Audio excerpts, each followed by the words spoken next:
Welcome to Dr. P.C. Verma Economics YouTube class. Today we will try to recollect what happened before Industrial Policy Resolution of 1948. This is essential to know under which background 1948 industrial policy was framed. What was the situation at that time in Indian economy?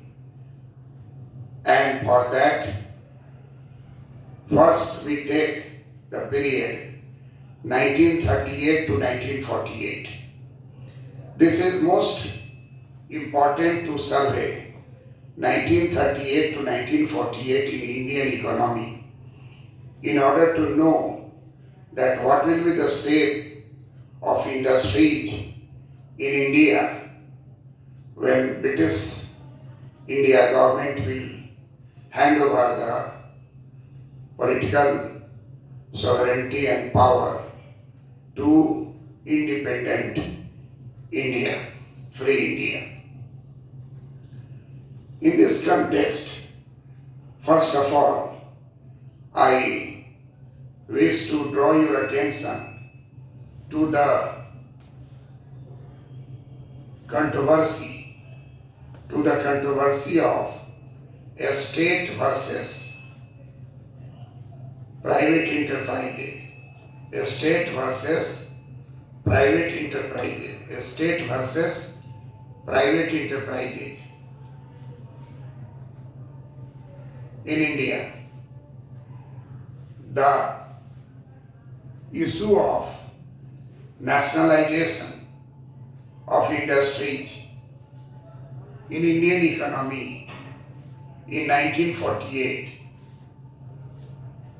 was discussed among different stakeholders under private sector or in government sector or in Sarvodaya sector, and there was a point of confusion, point of controversy over the role of a state in industry or the role of private enterprise in industry. We all know that the 19th century liberalism was an attempt to develop an economic order based on private enterprises, uninhibited by government interference. We all know that the Adam Smith and J.B. Say classical model of economic order were practiced by Britain, by other nations at that time, and the government interference was considered to be not necessary. This was popularly known as the principle of laissez-faire, and this doctrine of laissez-faire was prevailing all over the world at that time. Enlightened self-interest working within a system of free competition was supposed to result in a plenty for all. It was thought at that time that if there is the principle of self-interest prevails in the within the system of free competition, that will result in plenty for all. All people will be benefited by the final result of the self-interest working within the system of free competition under the private enterprise. But we all know that the doctrine of laissez-faire lost its validity and prestige during 1914 to 1918 war period. World War I had changed the economic structure, had restructured the classical economic thought that a state interference is essential to run the economy and for the benefit of all people in the country. Almost miraculous changes that it brought in the almost miraculous changes that is brought in backward country Russia within such a short period of time set planning come to be almost a philosophy of life and began to be adopted by many. There was free competition economy by United Kingdom, European nations, the USA. And on the other side, there was fast growth of USSR, Russian economy, that from 1917 it has started its operations through main role by the state. There is no scope of any private enterprise in Russian economy. So there was some political leaders in India also. They were also thinking of the same pattern of Russian system should be adopted in Indian context. And therefore, it was essential to examine that who were in favor of this and who were against this. We all know that in India, in 1938, the National Planning Committee conference in Delhi on 2nd and 3rd October 1938 was held on the initiative of the then President of Indian National Congress, Sriyukt Subhash Chandra Bose. A conference of the provincial ministers of industry and their advisors was held in Delhi on 2nd and 3rd October 1938. This is most important starting or the fact that what was the thinking of Sriyukt Subhash Chandra Bose, who was president of Indian National Congress, and he was responsible for on his initiative a conference of provincial ministers of industry and their advisors was held on 2nd and 3rd October 1938 to discuss that in coming 10 years what should be our step to take the cause of industry, to take the cause of poor people, take the cause of poverty. And this is important because there was a movement for Swaraj. If Swaraj comes, then what will be our structure? What will be our method of governance? What will be our objective? What will be the objective of industry? How to establish industry? How to operate industry? How to control industry? So, Sriyukt Subhash Chandra Bose was a brilliant student, and he is known for his scholarship and his confidence and determination. When he was president of Indian National Congress, he had his own vision how to change Indian economy after Swaraj. If Swaraj comes to us, then how to handle all the situations. And therefore he pinpointed industries. He pinpointed industry. What should be the shape of industry? What should be the control of industry? Who will control the industry? Who will operate the industry? What will be the objective of industry? What will be the extension of industry? What type of industries to be developed first? Sequencing of the development of industry. All these are to be discussed in the conference held on 2nd October. We all know 2nd October is very important date. 2nd October and 3rd October in Delhi, and all ministers, provincial ministers with their advisors attended in Delhi this conference. And this conference had proved to be landmark for the coming 10 years, which are most important for industrial growth and development.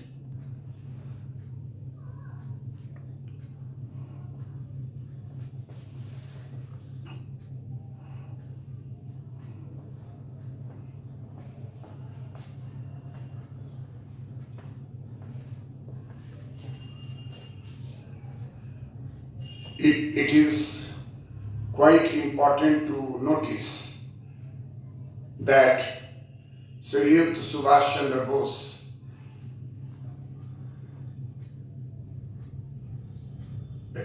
presented the conclusion of the conference, which was held in Delhi with the provincial ministers of industries and their advisors. It was found in the conclusion of the conference that the problem of poverty and of unemployment was considered to be the number one problem in Indian economy at that time. Today also, problem of poverty and of unemployment is number one problem even today. So, Sriyukt Subhash Chandra Bose announced the conclusion that the problem of poverty and of unemployment and of national defense or of economic regeneration in general could not be solved except through large-scale industrialization in India.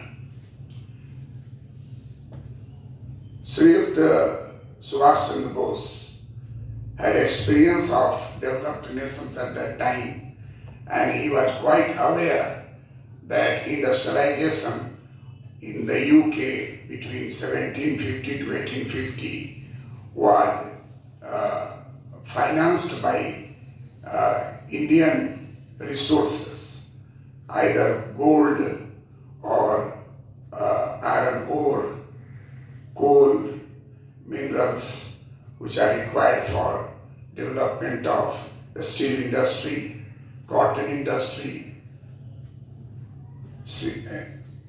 chemical industry, paper industry. So development in United Kingdom was because of the large scale industry. And at that time there was no large scale industry in India. India became the market for United Kingdom. It was found by the people who attended the conference that the large scale industry ought to be the basis of India's development. It means Sri Subhash Chandra Bose was in favor of large scale industrialization through large scale industry. It is clear in his mind that with the large scale industries, India can solve the problem of unemployment by creating employment opportunities, and it will solve the problem of poverty by increasing income per capita and its distribution through the employment. Employment is a source of distribution of income. Poverty and unemployment both are two sides of a coin. Poverty and unemployment are two sides of a coin, and therefore if you remove unemployment, poverty will automatically be removed. If you target to remove poverty, then unemployment will automatically be removed. Therefore, you see, in India after independence in economic survey, in the social sector, there is a heading that uh, reducing the incidence of poverty and removal of unemployment through programs. Programs may be anything like Jawahar Rozgar Yojana, Nehru Rozgar Yojana, NREP, NRLGP. We will discuss all these also in another lecture.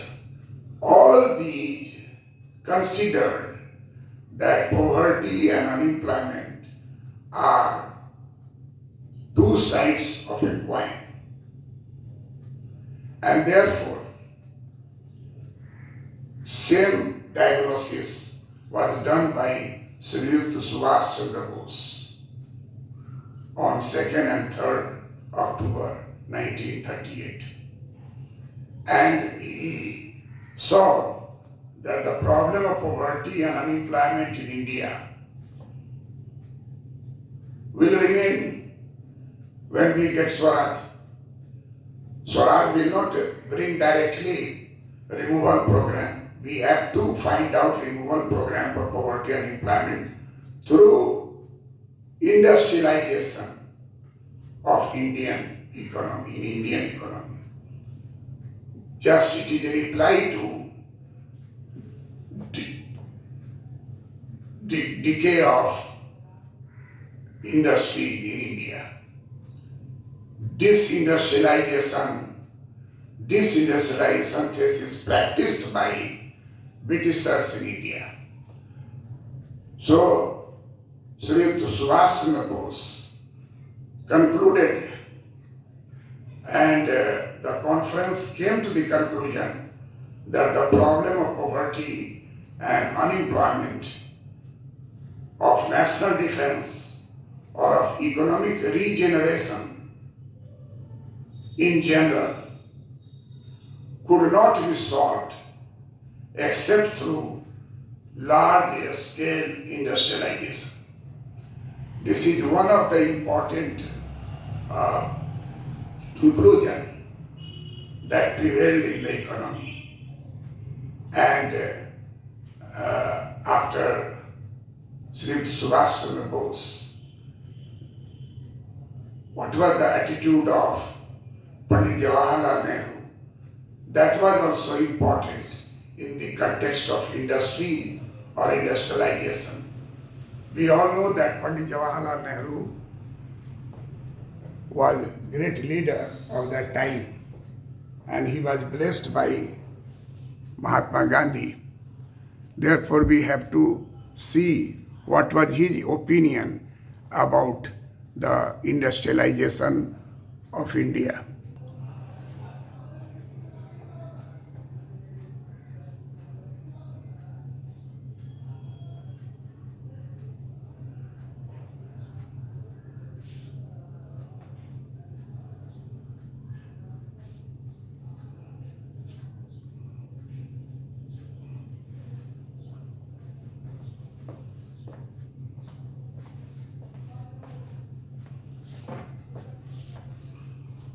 After seeing the conclusion of the conference dealing with the issues of industry, large-scale industry was required in India to solve the problem of poverty and unemployment, to bring about industrialization through large-scale industry. Then the process continued, and Pandit Jawaharlal Nehru became chairman of National Planning Committee. In his inaugural address, Pandit Jawaharlal Nehru defines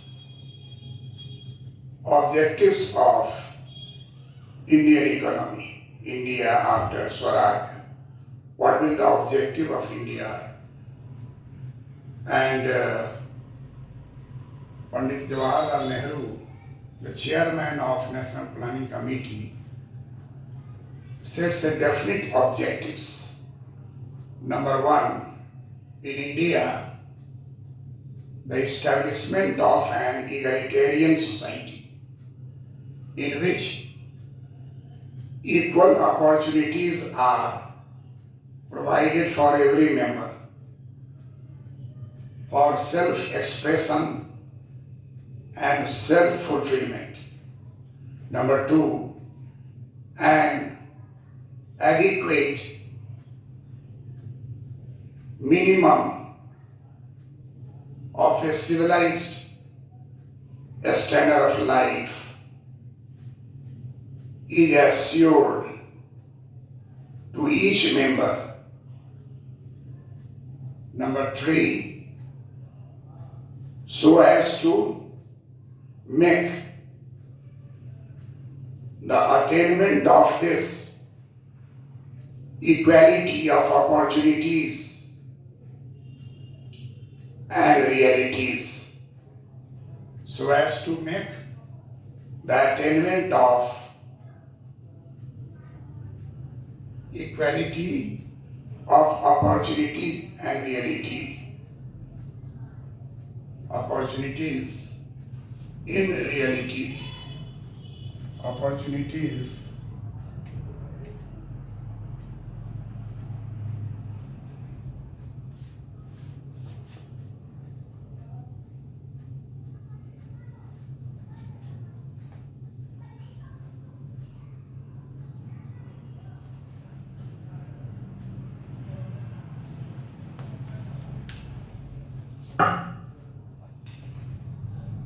this is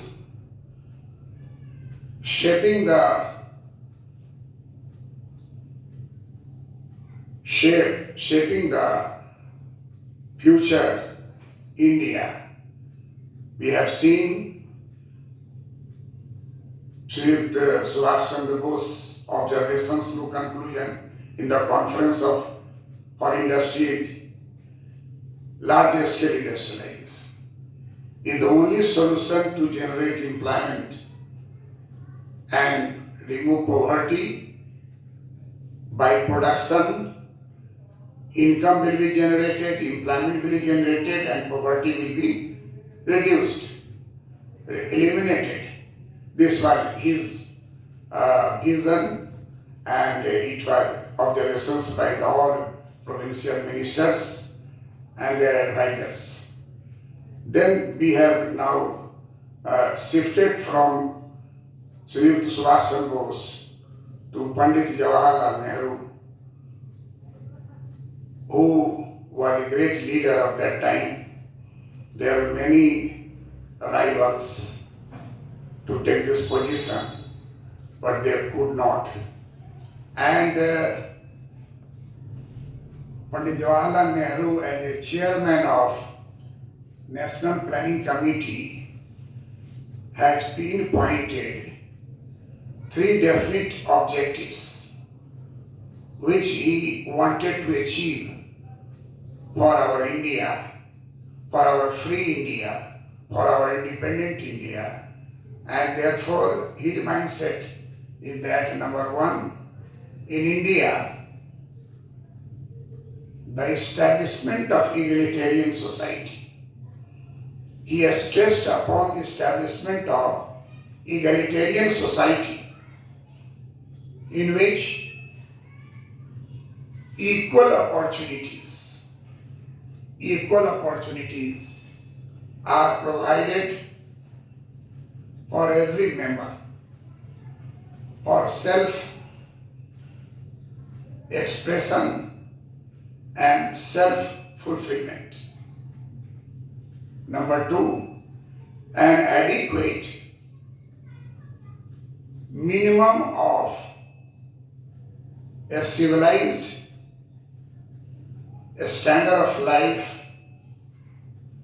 is assured to each member. And last, so as to make the attainment of opportunities in reality. With these words, it was expected that when India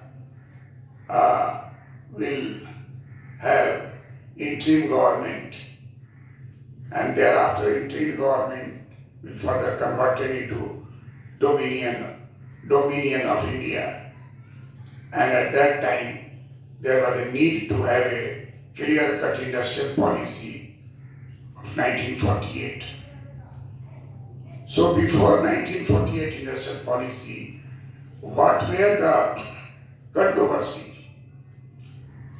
For egalitarian society, equality of opportunity in the society, and self-expression, every member, self-expression, self-fulfillment, and then minimum civilized standard of life to all people. This is not possible under private sector. It was the thinking of Pandit Jawaharlal Nehru that the motive of private sector to earn more profit, pay inadequate minimum wages to the workers. Workers are exploited under private sector. This was his vision, and he wanted to establish public sector enterprises to attain this objective of egalitarian society, equal opportunity, and minimum civilized standard of life to all, self-fulfillment. All his objective in his mind will get expression through control of industry in the hands of government. Naturally, there was widespread confusion, widespread fear of nationalization of all industries when there will be independent, free India. Under private sector, this fear of nationalization are passing through different currents. It is said that there are many paper plan, that is plan on paper. We all know that at that time India had plenty of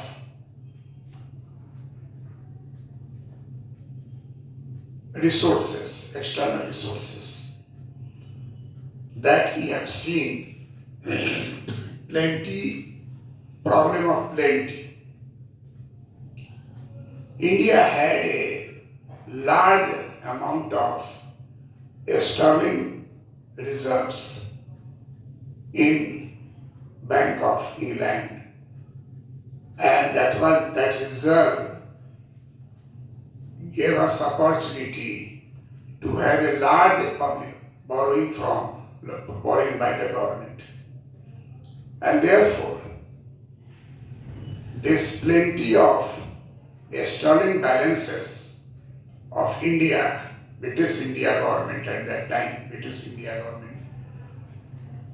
it was thought that how much sterling balances would be converted into dollar after independence, and India can draw it for the development purpose. That was not clear. But due to this large sterling balances in London Bank of England, Central Bank of England, reserve was there. in international market. The position of India after Second World War was a strong nation in terms of international reserves. Therefore, in 1947, when there was a fixation of exchange rate on the basis of Bretton Woods gold standard, India fixed exchange rate received $1 is equal to 1 rupee. That was the achievement of the high sterling balances kept and reserved in Bank of England, and therefore Pandit Nehru was very strong from within to mobilize foreign resources for industrialization. Not just now, he thought that this is not a time. He had in mind 10 years after independence. And 10 years after independence, he will be in a position to utilize this external reserves for the purpose of industrialization of India. It was in his mind, and he has expressed it somewhere else. Therefore, he did not react to different paper plan presented to him. This is known as Bombay Plan, People's Plan, Gandhian Plan. These plans were developed by the leaders. There are a group of leaders under the banner of private enterprises economy, and India should follow private enterprise economy. This is known as Bombay Plan. 8 industrialists, big industrialists of India, wanted to grab India where British left us. And they wanted to practice free enterprise, free competition, non-interference by the government. Government will take the certain fields which are necessary for the running of the country, but large number of industries should be under private sector. And Bombay Plan, which was there, and in Bombay Plan what we find out that 8 industrialists,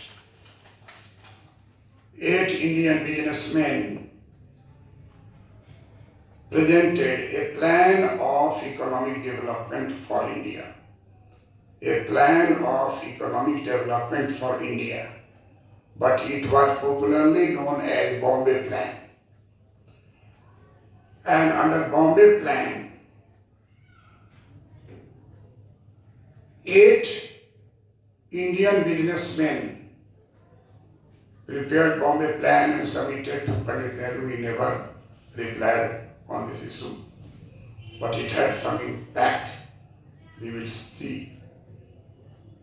8 Indian businessmen gave Bombay Plan. Number 1, Sir Purushottam Das Thakur Das. Number 1, Sir Purushottam Das Thakur Das. Number 2, Mr. J.R.D. Tata. Number 3, Mr. G.D. Birla. Number 4, Sir Ardeshir Dalal. Sir Ardeshir Dalal.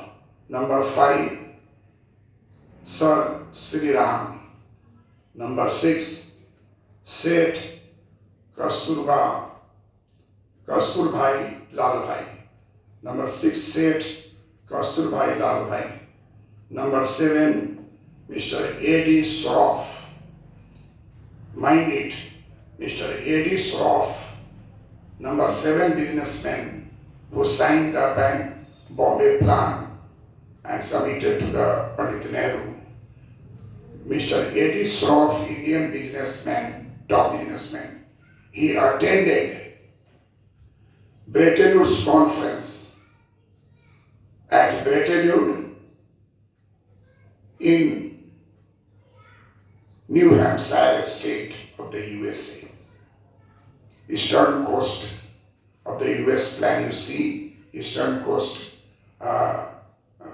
after Boston you will find out New Hampshire state. And there is a place where Bretton Woods.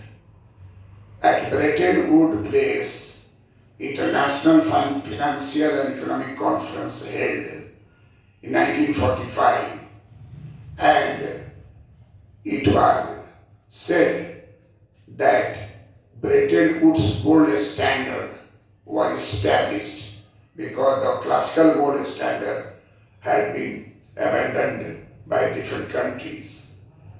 And therefore, Mr. A.D. Shroff attended that conference.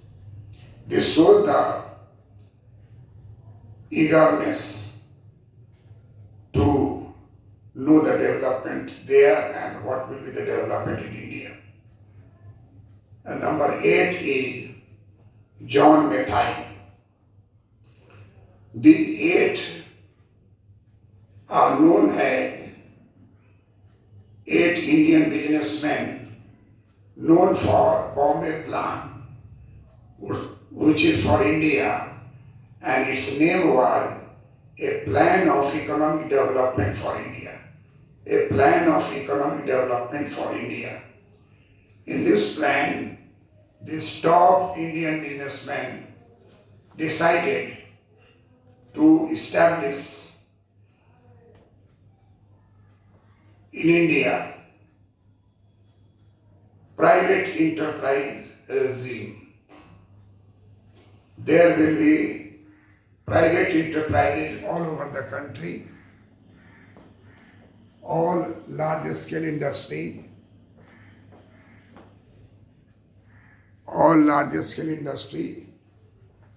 and